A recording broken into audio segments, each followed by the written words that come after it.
Tech day fertility అమ్మ అనే పిలుపుకు శ్రీకారం చుట్టండి. పొందండి ఉచిత మొదటి కన్సల్టేషన్, మొదటి స్కాన్. సంప్రదించండి 8880747474.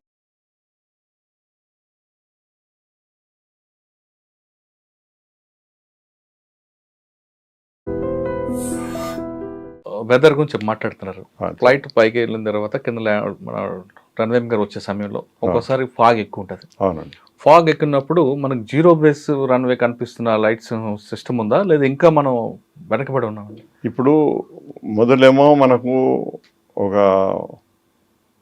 మన 1200 మీటర్స్ వరకు ఫెసిలిటీస్ ఉండే. ఇప్పుడు లేటెస్ట్ ఇన్స్ట్రుమెంట్ ల్యాండింగ్ వచ్చింది అంటే దాని ప్రకారంగా మనం జీరో విజిబిలిటీ కూడా ల్యాండ్ కావచ్చు. కానీ దాని కొరకు ఆ జీరో ల్యాండ్ అవటం కొరకు ఎయిర్పోర్ట్లో అటువంటి స్పెషల్ ఫెసిలిటీ ఉండాలి, ఎక్విప్మెంట్ ఉండాలి. ప్లస్ ఎయిర్ క్రాఫ్ట్ మీద కూడా ఎక్విప్మెంట్ ఉండాలి. ప్లస్ ఎయిర్ క్రాఫ్ట్ మీద పైలట్ కూడా క్వాలిఫై అయి ఉండాలి. అయితే నేను అప్పుడు ఎయిర్లైన్లో ఉన్నప్పుడు అప్పుడప్పుడే ఇవి ఒక ఢిల్లీలోనే స్టార్ట్ అయినాయి. ఇట్లా ఢిల్లీలో యూజువల్ ఫాగ్ ఉంటుంది కదా, లో విజిబిలిటీ ఉంటుంది. ఆడ ల్యాండ్ కావాలంటే ఆడ వాళ్ళు అప్పుడు కొత్త ఎక్విప్మెంట్ పెట్టిండ్రు. దాని ప్రకారంగా అప్పుడు 600 మీటర్స్, 1200 నుంచి 600 మీటర్స్ వరకు తెచ్చిండ్రమాట. తర్వాత 200 మీటర్స్ తెచ్చిండ్రు.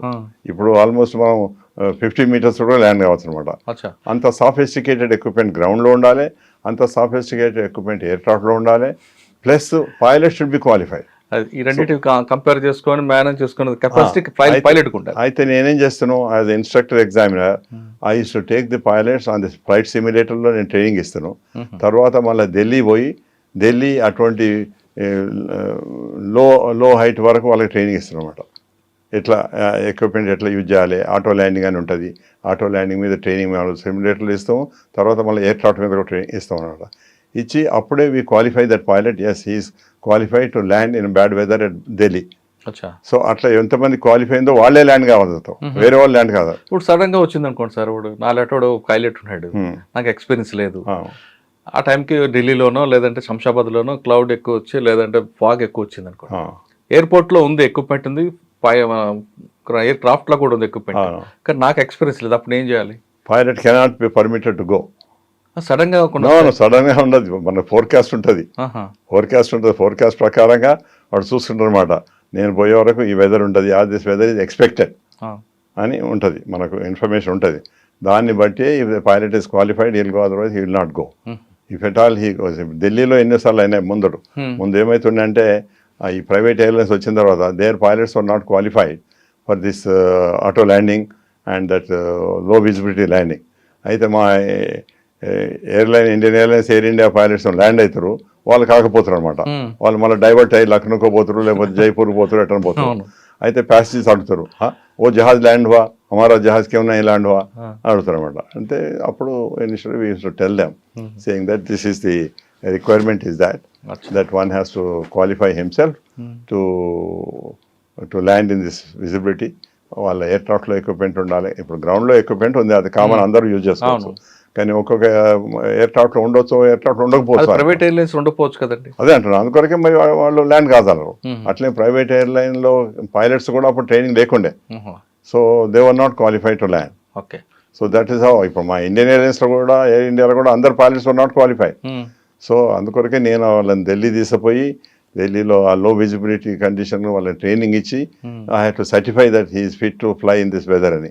అప్పుడే that pilot can go to such destination where the weather is bad. ఇప్పుడు మనకు తెలియకుండా వెదర్ సడన్ గా అయింది అనుకోండి, but he is not qualified, so he will go to some other place. ఇప్పుడు బాంబే నుంచి ఢిల్లీకి వస్తాడు, ఢిల్లీలో వాడు వెళ్ళినప్పుడు వానికి వెదర్ మంచిగా ఉండే, ఫేర్గా ఉండే, ఐ కెన్ ల్యాండ్ అని వస్తాడు.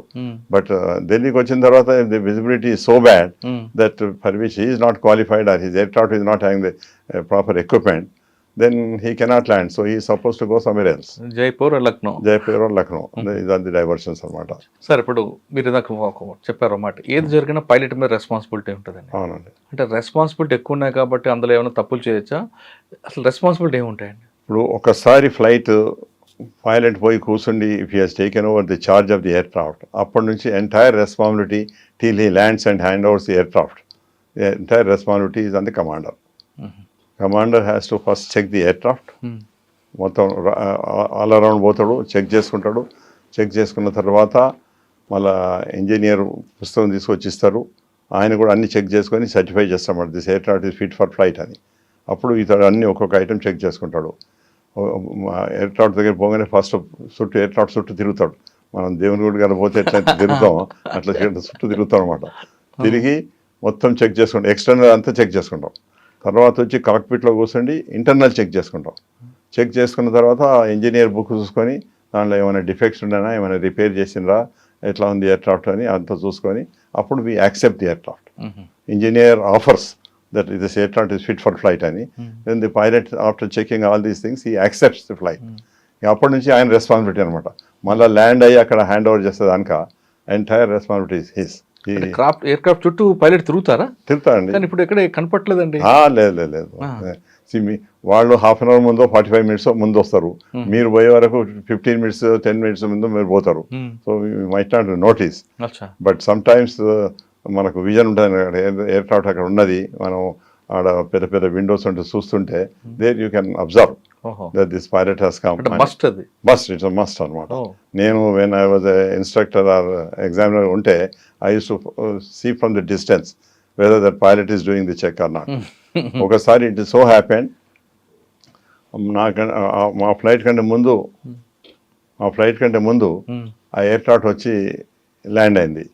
బట్ ఆ ఎయిర్క్రాఫ్ట్కు బర్డ్ హిట్ అయిందనమాట. బర్డ్ హిట్ అయ్యి కొంచెం అది ఎలివేటర్కు హోల్ పడ్డది. వాడు చూసుకోలేదు అనుకోండి. అసలు బేసిక్ ఇంజనీర్ చూడాలి. ఇంజనీర్ చూసి వాడు ఇది ఉన్నదండి, it is not fit for flight అని చెప్పాలి. వాడు చెప్పలేదు, చూసిండు, సర్టిఫై చేసిండు.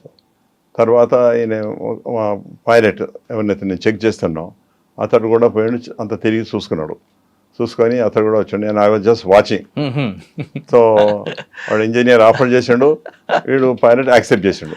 చేసిన తర్వాత మీరు ఇద్దరు రాండి నాయమడి అని తీసుకుపోయి చెప్పిన. ఒకసారి మళ్ళీ తిరిగి చూడండి ఎక్కడ ఏం డిఫెక్ట్ ఉంది.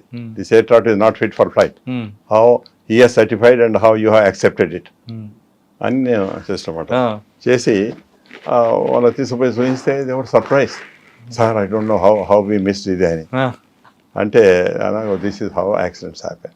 If this aircraft would have taken off at the time of takeoff, due to that air pressure, that hole would have spread and it would have crashed. So I suspended the engineer, I suspended the captain also, both of them. అంటే usually అయితేనేమో the captain can only report. But since I was the executive, I was a director, a regional director, I had an authority to take action. So I suspended both of them. And they were crying, sir, by mistake అయిపోయిందంటే by mistake. It's a question of life and death of 120 passengers. It's a Boeing aircraft which carries 120 passengers. And you are taking a risk of them. అని ఇట్లా అందుకొరకు ఆ discipline ఉంటేనే the safety will be maintain. లేకపోతే they relax and they take it the things easy. కానీ ఎక్కువగా flying అయిన తర్వాత అన్ఫార్చునేట్లో ఇష్యూ జరిగింది, కొంచెం ల్యాండ్ అవుతున్నాం అనే ఒక మెసేజ్ వస్తుంటుందండి. అది ఎక్కువ మైనర్ ప్రాబ్లం, మేజర్ ప్రాబ్లం, ఏ ప్రాబ్లం ఎక్కువ వస్తుంది అంటే బర్డ్ హిట్ అవ్వడం వస్తుందా లేదా కొన్ని గేర్ల ప్రాబ్లం వస్తుంటాయి? బర్డ్ హిట్ తోటి అయితేనో it can be small problem, it can be major problem also. There are cases where due to bird hit major problem. Even నాకే ఒకసారి అయింది. నేను ట్రైనింగ్ ఫ్లైట్ చేస్తుంటే బోయింగ్ మీద హైదరాబాద్నే. నేను టేక్ ఆఫ్ అయ్యేటప్పుడు I was doing training of another captain training ఇస్తున్నాను అనమాట. ఇస్తుంటే జస్ట్ ఇట్లా టేక్ ఆఫ్ కాబోతున్నాం, ఒక బర్డ్ వస్తుంది. వాడు కో పైలట్ చూసి అన్నాడు అంటే సార్ బర్డ్ అన్నాడు. నేను బయట చూసే వరకు బర్డ్ మాదికే వస్తుంది. సో వచ్చి ఇంజన్ సక్ అయింది అనమాట. ఎందుకంటే ఇంజన్ నుంచి ప్రెషర్ తోటి గుంజుతుంది కదా, సక్ కాగానే ఇమీడియట్గా ఆ ఇంజన్ కట్ చేస్తే ఏమైంది, ఆ రెవల్యూషన్ తగ్గిపోయి డ్యామేజ్ తక్కువ అవుతుంది అనమాట. చేసి I inform the air traffic control that I have problem, I have shut one engine and I'll be coming on a single engine to land. I need priority. So వాళ్ళు priority ఇచ్చారు, నేను పోయాను అనమాట. అయితే అది ఎంత పెద్ద మన పంతలాగా అంటాం, ఈ డెడ్ యానిమల్స్ తింటే చూడండి, పెద్ద రాంబాదు అంటాం. అది ఒకసారి ఇట్లా టేకాఫ్ కాదు, ఇట్లా అనిపోయి కొంత దూరం పోయి ఎయిర్క్రాఫ్ట్ గారు కొంత దూరం పోయి టేకాఫ్ అయినట్టు అది టేకాఫ్ అయితే అంత పెద్దది అనమాట. అది హెవీ ఉంటుంది. అది దాదాపు ఒక ఐ కెన్ సే మన 2-3 కోడలు ఇది కోడలు కలిసి ఎంత వెయిట్ ఉందో అంత వెయిట్ ఉండదు అనమాట అది. అయితే నేను ల్యాండ్ అయిన తర్వాత ఇంజనీర్ వచ్చిండు, వాళ్ళు ఆ ఇంజన్కు వాళ్ళు నిచ్చెన వేసుకొని ఎక్కాలి, ఎక్కి చూసే వరకు అది ప్రాణంతో ఉన్నది కానీ వెంటనే కాలిపోయాను అనమాట. అయితే వీళ్ళు తీయబోతే అది పొడవబోతుంది, పొడవబోతుండే ప్రాణం ఉన్నది దానికి. అయితే వీళ్ళు 2 కట్టెలు తీసుకొని కింద పడేసిండ్రు.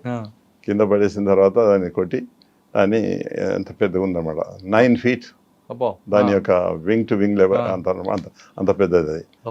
అయితే దాన్ని పూనాలో ఒకటి బర్డ్ ఇలాది కంప్లైంట్ చేసేది ఉంటుంది వాళ్ళ డిపార్ట్మెంట్, వాళ్ళకు ఇన్ఫర్మేషన్ ఇవ్వాలన్నమాట. ఇంత సైజ్ బర్డ్ ఉండే, ఈ బర్డ్ ఇది పంతరాగనా లేకపోతే గద్దనా లేకపోతే కాక్యా అని మనం ఇన్ఫర్మేషన్ రిపోర్ట్ ఇవ్వాల్సి వస్తుంది అన్నమాట. అట్లా అంత రిపోర్ట్ ఇచ్చినాము. ఇంజనీర్ చెక్ చేశాడు. చెక్ చేసిన తర్వాత మళ్ళీ టెస్ట్ చేస్తూ ఇంజన్ నడిపించి everything is good, you can fly again. So I continued my flying training. అయితే అప్పుడు ఆ చీఫ్ ఇంజనీర్ ఎవరైతే ఉంటారో నాకు ఒక పెద్ద అప్రిషియేషన్ లెటర్ ఇచ్చినమాట. But your presence of mind, but for your presence of mind and quick action, this engine would have got damaged and that would have cost about 10 crores. So what you earn in your lifetime, you have saved for the airline. అని నాకు పెద్ద appreciation letter ఇచ్చినమాట. So అటువంటి situations కూడా ఉంటాయి. So అప్పుడు it's pilot discretion.